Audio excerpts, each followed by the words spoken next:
Hello guys, welcome back your YouTube channel Chetna Tyagi classes. आज की class में हम करेंगे जैन धर्म, जो कि एक यूपीएससी का बहुत इम्पोर्टेंट टॉपिक है। इससे आपको 2 या 3 क्वेश्चंस मिल ही जाते हैं एग्ज़ाम्स में। तो बहुत अच्छे से कीजिएगा, बहुत डीपली जो कराया गया है बहुत अच्छे से। आज की क्लास में बहुत डीपली जैन धर्म के बारे में कराने की कोशिश की गई है। आई होप आपको वीडियो अच्छी लगे। अगर आपको वीडियो अच्छी लगे तो प्लीज़ लाइक, शेयर और कमेंट ज़रूर कीजिए। अगर आप वीडियो फर्स्ट टाइम देख रहे हैं तो प्लीज़ चैनल को सब्सक्राइब कर दीजिए, जिससे कि और अच्छी चीज़ें आपके लिए लाई जा सकें और अच्छे टॉपिक्स आपको अच्छे से प्रिपेयर कराए जा सके। तो चलिए आज की क्लास हम स्टार्ट करते हैं। आज हम करेंगे जैन धर्म यानी जैनिज्म के बारे में। क्या है जैन धर्म? जैन धर्म के संस्थापक एवं प्रथम तीर्थकर ऋषभ देव थे। कौन थे प्रथम तीर्थकर जैन धर्म के? ऋषभ देव। ठीक है। और संस्थापक अगर पूछ लिया जाए क्वेश्चन में कि जैन धर्म के संस्थापक कौन है तो ऋषभ देव, या ऐसे पूछ लिया जाए कि जैन धर्म के प्रथम तीर्थकर कौन है तो वो भी हमारे ऋषभ देव ही हैं। जैन धर्म के 23वें तीर्थकर पार्श्वनाथ थे, जो काशी के इक्ष्वाकु वंशीय राजा अश्वसेन के पुत्र थे। तो जैन धर्म के 23वें तीर्थकर कौन है? पार्श्वनाथ। और वो किसके पुत्र थे? अश्वसेन के। किसके पुत्र थे? अश्वसेन के। अश्वसेन कहाँ के राजा थे? काशी के। अश्वसेन कहाँ के राजा थे? काशी के। और अगर वंश पूछ लिया जाए कि पार्श्वनाथ किस वंश के थे तो वो थे इक्ष्वाकु वंश के। ठीक है ना। एक ही लाइन में से आपके 3-4 क्वेश्चन निकल के आए तो प्लीज और साथ साथ इसको नोट डाउन भी करते रहिए, जिससे कि इन फ्यूचर आपको ये बेनिफिट रहे और आपको याद रहे ये सब चीजें। इन्होंने 30 वर्ष की अवस्था में संन्यास जीवन को स्वीकार किया तथा इनकी दी गई शिक्षाएं निम्न है। कौन सी? हिंसा न करना, सदा सत्य बोलना, चोरी न करना, संपत्ति न रखना। ठीक है। तो ये 2 टॉपिक जैन धर्म की 2 चीजें हमने की, 2 क्वेश्चंस हमने हमारे यहाँ पे क्लियर हुए हैं। जैन धर्म के संस्थापक ऋषभ देव, प्रथम तीर्थकर ऋषभ देव, जैन धर्म के 23वें तीर्थकर पार्श्वनाथ। कौन है जैन धर्म के 23वें तीर्थकर? पार्श्वनाथ। कहाँ के राजा के पुत्र थे वो? काशी के। और उनके तीर्थ पार्श्वनाथ के पिता का क्या नाम था? राजा अश्वसेन। ठीक है ना। पार्श्वनाथ ने कितने वर्ष की आयु में संन्यास लिया? 30 वर्ष की आयु में। कितने वर्ष की आयु में संन्यास लिया पार्श्वनाथ ने? 30 वर्ष की। ठीक है ना। अब इनके द्वारा दी गई शिक्षाएं कौन कौन सी थी? पार्श्वनाथ द्वारा दी गई शिक्षाएं हिंसा न करना, सदा सत्य बोलना, चोरी न करना, संपत्ति न रखना। ठीक है, इतना clear. Next, third point, Mahavir Jain धर्म के 24वें और अंतिम तीर्थकर थे। अंतिम तीर्थकर कौन है? महावीर स्वामी। और 24वें तीर्थकर करके पूछ लिया जाए अगर क्वेश्चन में तो भी वह महावीर स्वामी ही है। ठीक है। नेक्स्ट है, महावीर स्वामी का जन्म 540 ईस्वी में कुंडल ग्राम वैशाली में हुआ था। महावीर का जन्म कब हुआ? 540 ईस्वी में। कहाँ पे हुआ? कुंडल ग्राम में हुआ। और कहाँ? वैशाली में। ठीक है। इनके पिता सिद्धार्थ जातक कुल के सरदार थे और माता त्रिशला लिच्छवी राजा के चेटक की बहन थी। ठीक है। नाम, माता पिता के नाम इनके बहुत अच्छे से याद कर लीजिएगा। माता पिता के जो नाम है वो बहुत अच्छे से पढ़ लीजिएगा। नेक्स्ट है, महावीर की पत्नी का नाम यशोदा। बहुत इंपॉर्टेंट क्वेश्चन है कि महावीर की पत्नी और पुत्र, महावीर की पत्नी और पुत्री का नाम। ठीक है। महावीर की पुत्री और पत्नी का नाम क्या नाम था? महावीर की पत्नी का नाम यशोदा और पुत्री का नाम था अनुजा प्रियदर्शनी। अनुजा प्रियदर्शनी। ये दोनों क्वेश्चन बहुत इंपॉर्टेंट, इनको नोट डाउन कर लीजिएगा। जितना मैं करा रही हूँ उसे प्लीज हैंड टू हैंड आप अपनी नोटबुक में नोट डाउन करते रहिए, जिससे इन फ्यूचर आपके लिए बेनिफिट रहेगा। नेक्स्ट है 6 पॉइंट, महावीर का बचपन का नाम क्या था? वर्धमान। महावीर स्वामी के बचपन का नाम वर्धमान। उनके बड़े भाई का नाम क्या था? नंदीवर्धन। ठीक है, नंदीवर्धन। अब देखिए, पिता का नाम सिद्धार्थ, माता का नाम त्रिशला।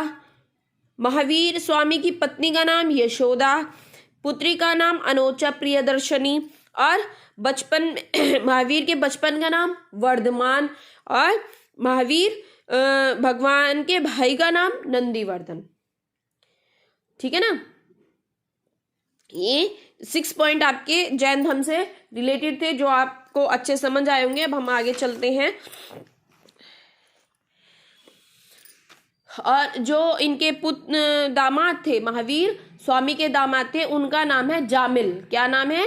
जामिल। वो भी आप नोट डाउन कर लीजिएगा, इसे वो आगे के नोट्स में आएगा तो, लेकिन फिर भी आप अभी नोट भी कर लीजिएगा एक बार। और मैं आपको बता दे रही हूँ, पिता का नाम इनके सिद्धार्थ, माता का नाम त्रिशला, पत्नी का नाम यशोदा, पुत्री का नाम अनोजा प्रियदर्शनी, महावीर के बचपन का नाम वर्धमान, इनके भाई का नाम नंदीवर्धन, और महावीर स्वामी के दामाद का नाम जामिल।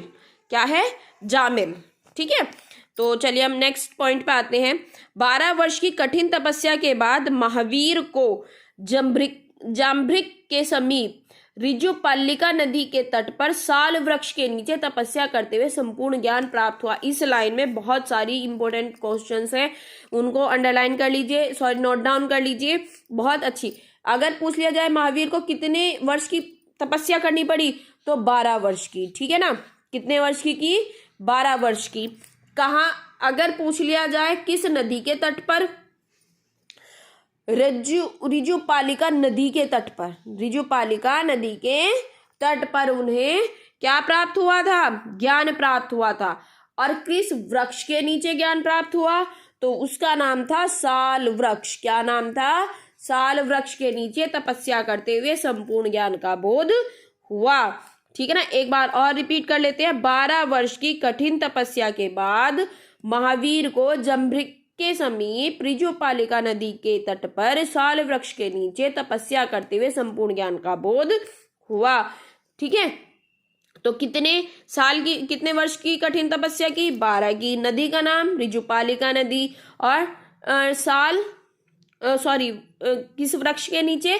साल के वृक्ष के। ये तीनों बहुत अच्छे क्वेश्चन है। मोस्टली ये नदी, और नदी अधिकतर बच्चे गलत करके आते हैं, बहुत बच्चों के गलत हो जाता है ये, तो इसको नदी को बहुत अच्छे से कर लीजिएगा कि महावीर स्वामी को ऋजुपालिका नदी के तट पर साल के वृक्ष के नीचे ज्ञान प्राप्त हुआ था। ठीक है, नेक्स्ट क्वेश्चन पॉइंट नंबर 8। इसी समय महावीर को जिन विजेता अहर्ता पूज्यता या निर्ग्रत या बंधनहीन कहलाए। जब उन्हें महावीर स्वामी को ज्ञान प्राप्त हो गया तो वो किन किन नामों से जाने गए? जिन का मतलब होता है विजेता। ठीक है, यानी कि उन्होंने विजय प्राप्त कर ली। अहिर्त यानी कि पूज्य, वो पूज्य हो चुके थे। और निर्ग्रत यानी कि बंधनहीन, वो किसी के भी बंधन में अब नहीं थे। तो इन नामों से वो जाने जाने लगे। नेक्स्ट है, महावीर ने अपना उपदेश प्रकृत या अर्धमगधी भाषा में दिया। अगर पूछ लिया जाए कि महावीर ने अपना उपदेश किस भाषा में दिया तो प्राकृत भाषा में। ठीक है, नेक्स्ट है, महावीर के अनुयायी को मूलतः निर्ग्रद कहा जाता है। महावीर के अनुयायियों को क्या कहा जाता है? महावीर के अनुयायियों को निर्ग्रद कहा जाता है। क्या कहा जाता है महावीर के अनुयायियों को? निर्ग्रद। क्लास बहुत अच्छे से देनी है, बहुत अच्छी क्लास होने वाली है ये, तो बहुत ध्यान से इसको कीजिएगा और साथ साथ नोट डाउन करते, क्योंकि एक एक पॉइंट पूरा वो लिखा हुआ है जो आपके क्वेश्चन से ही रिलेटेड होगा। इसमें से इस टॉपिक से आपको 1 या 2 क्वेश्चन आराम से मिल जाएंगे, और बिल्कुल ज़्यादा कुछ नहीं है। जो मोस्ट इम्पोर्टेंट चीज़ें हैं वही आपकी जैन धर्म से जितनी भी इम्पोर्टेंट चीज़ें हैं वही लिखी गई हैं, तो बहुत अच्छे से इसको कीजिएगा। ठीक है ना, महावीर के जो अनुयायी हैं वो क्या कहलाते हैं? निर्ग्रद। महावीर के प्रथम अनुयायी उनके दामाद। अगर पूछ लिया जाए कि महावीर के प्रथम अनुयायी कौन है और उसमें नाम ना देकर एक रिलेशन वाला सिस्टम दे दिया जाए कि महावीर के अनुयायी निम्न में से कौन है? माता, पिता, दामाद, पुत्री, तो कौन है? दामाद। ठीक है ना, अभी मैंने आपको पीछे बताया था इनके दामाद का नाम क्या था? जामिल। क्या नाम था? जामिल। ठीक है ना, और यही इनके प्रथम अनुयायी भी थे। महावीर के जो प्रथम अनुयायी हैं वो जामिल थे। प्रथम जैन भिक्षुणी नरेश ददीवानी की पुत्री चंपा थी। यानी कि प्रथम जैन भिक्षुणी यानी कि जो महिला थी प्रथम जो जिन्होंने जैन धर्म अपनाया था वो उनका नाम था चंपा। ठीक है, चंपा क्या नाम था? जो प्रथम जैन अनुयायी थी जिन्होंने प्रथम बार किसी महिला ने जो अपनाया था वो थी चंपा। ठीक है ना। आर्य सुधर्मा अकेले ऐसे गंधर्व राजा थे जो महावीर की मृत्यु के बाद भी जीवित रहे। यानी कि ये इनके शिष्य थे और जो महावीर की मृत्यु के बाद भी जीवित रहे। नेक्स्ट है महावीर के विभिक्षुणी संघ की प्रधान कौन थी? चंदना। ठीक है ना, कौन थी? चंदना। ठीक है, ध्यान इसमें कंफ्यूज मत हो जाना। जो चंदना थी वो थी प्रधान विभिक्षुणी संघ की प्रधान और जो चंपा थी वो उनकी प्रथम जैन धर्म की प्रथम भिक्षुणी थी। ठीक ना, प्रथम भिक्षुणी का पूछ लिया जाए तो चंपा थी और प्रधान कौन थी संघ की? विभिक्षुणी की प्रधान कौन थी? वो थी चंदना। ठीक है, इन दो क्वेश्चन में बिल्कुल भी कंफ्यूज मत हो जाना। एक बार और हम 7 पॉइंट से रिपीट कर लेते हैं जिससे कि वो आपको अच्छे से हो जाए। 12 वर्ष की कठिन तपस्या के बाद महावीर स्वामी को क्या प्राप्त हुआ? ज्ञान प्राप्त हुआ। कहाँ प्राप्त हुआ? रिजुपालिका नदी के तट पर साल के वृक्ष के नीचे। ठीक है, जब महावीर को ज्ञान प्राप्त हो गया तो वो किन किन नाम से जाने गए? जिन, निर्ग्रद और अहिर्त। जिन, निर्ग्रद और अहिर्त के नाम से। जिन का मतलब विजेता, निर्ग्रद का मतलब बंधनहीन और अग्रद का मतलब पूज्य। ठीक है ना। नेक्स्ट है महावीर का ने जो अपना उपदेश दिया वो किस भाषा में दिया? प्राकृत या अर्ध मगधी भाषा में। अर्ध मगधी भाषा में। महावीर के अनुयायियों को क्या कहा गया? महावीर के अनुयायियों को क्या कहा गया? महावीर के अनुयायियों को निर्ग्रद कहा गया, यानी कि जो बंधन में नहीं होते हैं। ठीक है, नेक्स्ट है महावीर के प्रथम अनुयायी कौन है? महावीर के प्रथम अनुयायी उनके दामाद है और उनके दामाद का क्या नाम है? जामिल। ठीक है,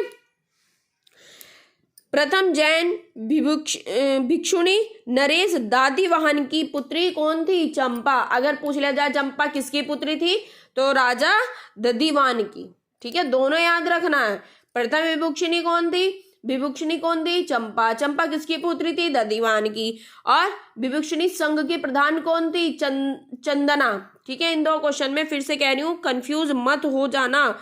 ठीक है, महावीर स्वामी की मृत्यु के बाद कौन से गंधर्व राजा जीवित रहे? आर्य सुधर्मा। आर्य सुधर्मा। ठीक है, इतना क्लियर। अब आ जाइए जैन धर्म के तीर्थकर और उनके प्रतीक चिन्ह। ठीक है ना, सबके प्रतीक चिन्ह। इधर आपके जैन धर्म के तीर्थक लिखे हुए हैं और इधर उनके चिन्ह लिखे हुए हैं। ऋषभ देव प्रथम जो तीर्थकर थे, इनका चिन्ह क्या था? सांड। बहुत अच्छा है, इसमें से एक ना एक पूछ लिया जाता है। सांड। अजीतनाथ जो द्वितीय तीर्थकर थे, हाथी। संभव तृतीय तीर्थकर, घोड़ा। सपार्श सप्तम थे, स्वास्तिक। शांति 16 थे, हिरण। अरनाथ 18वें तीर्थकर थे, इनका था मीन। ठीक है, नामी जो 21वें थे, इनका था नीलकमल। अरस्टिनेमी इनके ये 22वें थे, इनका था शंख। पार्श्वनाथ इनका ये 23वें तीर्थकर थे, इनका था सर्प। और 24वें तीर्थकर कौन थे? महावीर, इनका था सिंह। ये सभी बहुत अच्छे से नोट डाउन कर लीजिएगा, स्क्रीनशॉट ले लीजिएगा। बहुत अच्छे हैं क्वेश्चन बन क्या आता है इनमें से, तो इसको जरूर अच्छे से समझ लीजिएगा और लर्न कीजिएगा। जैन धर्म के कितने रत्न हैं? त्रिरत्न, यानी कि 3 रत्न। कौन कौन से हैं? ये सम्यक दर्शन यानी कि सही दर्शन, सम्यक ज्ञान सही ज्ञान, सम्यक आचरण यानी कि सही आचरण। कितने रत्न हैं जैन धर्म के? 3। कौन कौन से हैं? सम्यक दर्शन, सम्यक ज्ञान, सम्यक आचरण। ठीक है, अब नेक्स्ट, त्रिरत्न के अनुशीलन में 5 महाव्रतों का पालन अनिवार्य है। त्रिरत्न का अगर आप अनुपालन कर रहे हो तो उसमें 5 व्रतों को यानी कि 5 बातों को मानना बहुत जरूरी है। कौन कौन से?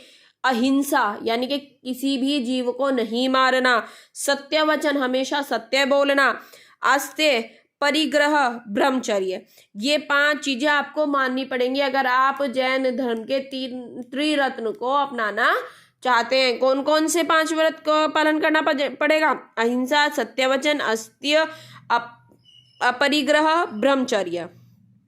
ठीक है। अगर पूछ लिया जाए कि क्या जैन धर्म ईश्वर की मान्यता है? नहीं, ये ईश्वर को नहीं मानते। ठीक है। नेक्स्ट है जैन धर्म के मौलिक सिद्धांत। जैन धर्म के कौन कौन से मौलिक सिद्धांत है? साम्य, संज्ञातवाद और एकांतवाद। ठीक है, एकांतवाद और संज्ञावाद। नेक्स्ट है जैन धर्म ने अपने आध्यात्मिक विचारों को सांख्य दर्शन ने से ग्रहण किया है। किससे ग्रहण किया है? जैन धर्म ने अपने आध्यात्मिक विचारों को सांख्य दर्शन से। ठीक है। नेक्स्ट पॉइंट है मैसूर के गंग वंश के मंत्री चामुंड के प्रोत्साहन से कर्नाटक के श्रवणबेलगोला में 10वीं शताब्दी के मध्य भाग में विशाल महाबाहुबली मूर्ति गोमतेश्वर की मूर्ति का निर्माण कराया गया। अगर पूछ लिया जाए गोमतेश्वर की मूर्ति कहाँ है, तो कर्नाटक के मैसूर में, कर्नाटक के मैसूर में गोमतेश्वर की मूर्ति है। किसने कराया था? गंगवंश ने। ठीक है क्या? किसने कराया था? गंगवंश ने। कब कराया था? 10वीं शताब्दी में। इस एक पॉइंट से देखिए कितने निकले। गोमतेश्वर की मूर्ति कहाँ है? कर्नाटक के मैसूर में। किसने कराया इसकी निर्माण? गंगवंश ने। कहाँ कराया? कब कराया? 10वीं शताब्दी में। ठीक है। नेक्स्ट पॉइंट है गोमतेश्वर की मूर्ति कायोत्सर्ग मुद्रा में है। कौन सी मुद्रा में है गोमतेश्वर की मूर्ति? कायोत्सर्ग में। कायोत्सर्ग के रूप में जो है गोमतेश्वर की मूर्ति है। ठीक है। नेक्स्ट है खजुराहो के जैन मंदिर का निर्माण चंदेल शासकों द्वारा कराया गया था। खजुराहो के जैन मंदिर का निर्माण किसने कराया? बहुत इंपॉर्टेंट है ये लाइन, बहुत ज्यादा इंपॉर्टेंट, तो प्लीज इसको बहुत अच्छे से नोट डाउन कर लीजिएगा और याद रखने की कोशिश कीजिएगा। खजुराहो के मंदिर का निर्माण किसने कराया था? खजुराहो के जैन मंदिर का निर्माण किसने कराया? चंदेल शासकों ने। चंदेल शासकों ने। नेक्स्ट है आधुनिक तमिलनाडु के पट्टुकोट्टाई जिले में स्थित सिद्धनवासल व सित्तनवासल गुफाएं जैन धर्म से संबंधित हैं। जैन धर्म से संबंधित 2 गुफाएं कौन कौन सी हैं? सिद्धनवासल और सित्तनवासल। ठीक है। कहाँ है ये? तमिलनाडु में। कहाँ है? तमिलनाडु के पुट्टुकोई जिले में। पुट्टुकोई जिले में है ये। कौन किससे संबंधित है ये दोनों गुफाएं? जैन धर्म से। और गुफाओं के क्या नाम है? सिद्धनवासल और सित्तनवासल। ठीक है। मौर्योत्तर युग में मथुरा जैन धर्म का प्रसिद्ध स्थान था। ठीक। जैन तीर्थंकरों की जीवनी भद्रबाहु द्वारा रचित कल्प सूत्र में है। ठीक है। कल्प सूत्र में किसकी जीवनी है? जैन तीर्थंकरों की। किसके द्वारा रचित है? भद्रबाहु के। अगर पूछ लिया जाए कल्प सूत्र किसके द्वारा रचित है?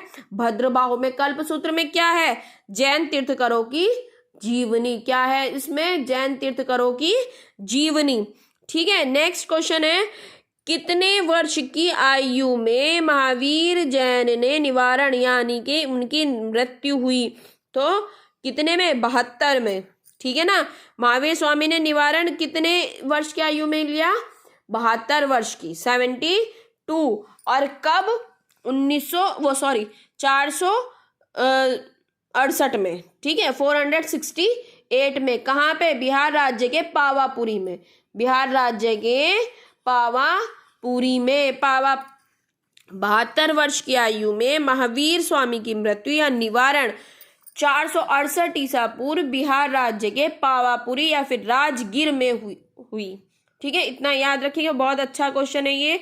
कि उनकी मृत्यु कब हुई थी महावीर स्वामी की? 72 वर्ष की आयु में 468 ईसा पूर्व बिहार के पावापुरी में। ठीक है, ये लास्ट है इसका। मल्लराज सृष्टिपाल के राजप्रसाद में महावीर स्वामी को निवारण प्राप्त हुआ था। ठीक है ना, ये अच्छे से कर लीजिएगा और आई थिंक आपको क्लास अच्छी लगी होगी। अगर आप फर्स्ट टाइम देख रहे हैं तो प्लीज़ वीडियो को लाइक शेयर और कमेंट ज़रूर कीजिए। फर्स्ट टाइम देख रहे हैं तो सब्सक्राइब भी कर दीजिएगा। और आज की क्लास में इतना ही। Thank you.